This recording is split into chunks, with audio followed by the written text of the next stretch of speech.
पुरुषों की तुलना में महिलाओं के लिए एक्सरसाइज करना कहीं ज्यादा जरूरी होता है। एक्सरसाइज सबके लिए जरूरी है, लेकिन महिलाओं के लिए इसका रोल अलग है। क्यों? सबसे पहला कारण हार्मोन्स। महिलाओं का शरीर लगातार हार्मोनल बदलाव से गुजरता है। Periods, pregnancy, postpartum, menopause. Exercise hormones को बैलेंस करती है। पीएमएस, मूड स्विंग्स और क्रैम्प्स कम करती है। मेन के हार्मोन्स ज्यादातर स्टेबल रहते हैं, विमेन के नहीं। दूसरा बड़ा फर्क, बोन्स। महिलाओं की बोन्स नेचुरली पतली होती है और मेनोपॉज के बाद तेजी से कमजोर होती है। एक्सरसाइज बोन डेंसिटी बढ़ाती है और ऑस्टियोपोरोसिस से बचाती है। मेन में ये रिस्क देर से आता है, विमेन में जल्दी। तीसरा, मसल लॉस। विमेन में मसल मास कम होता है और उम्र के साथ तेजी से गिरता है। एक्सरसाइज स्ट्रेंथ बनाए रखती है। मेन नेचुरली ज्यादा मसल रिटेन करते हैं, विमेन को मेहनत करनी पड़ती है।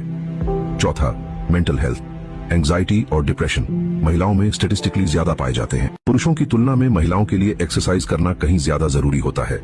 एक्सरसाइज सबके लिए जरूरी है, लेकिन महिलाओं के लिए इसका रोल अलग है। क्यों? सबसे पहला कारण हार्मोन्स। महिलाओं का शरीर लगातार हार्मोनल बदलाव से गुजरता है। Periods, pregnancy, postpartum, menopause. Exercise hormones को बैलेंस करती है। पीएमएस, मूड स्विंग्स और क्रैम्प्स कम करती है। मेन के हार्मोन्स ज्यादातर स्टेबल रहते हैं, विमेन के नहीं। दूसरा बड़ा फर्क, बोन्स।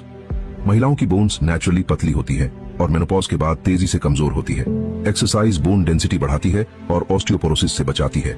मेन में ये रिस्क देर से आता है, विमेन में जल्दी। तीसरा, मसल लॉस। विमेन में मसल मास कम होता है और उम्र के साथ तेजी से गिरता है। एक्सरसाइज स्ट्रेंथ बनाए रखती है। मेन नेचुरली ज्यादा मसल रिटेन करते हैं, विमेन को मेहनत करनी पड़ती है। चौथा, मेंटल हेल्थ। एंजाइटी और डिप्रेशन महिलाओं में स्टेटिस्टिकली ज्यादा पाए जाते हैं। पुरुषों की तुलना में महिलाओं के लिए एक्सरसाइज करना कहीं ज्यादा जरूरी होता है। एक्सरसाइज सबके लिए जरूरी है, लेकिन महिलाओं के लिए इसका रोल अलग है। क्यों? सबसे पहला कारण हार्मोन्स। महिलाओं का शरीर लगातार हार्मोन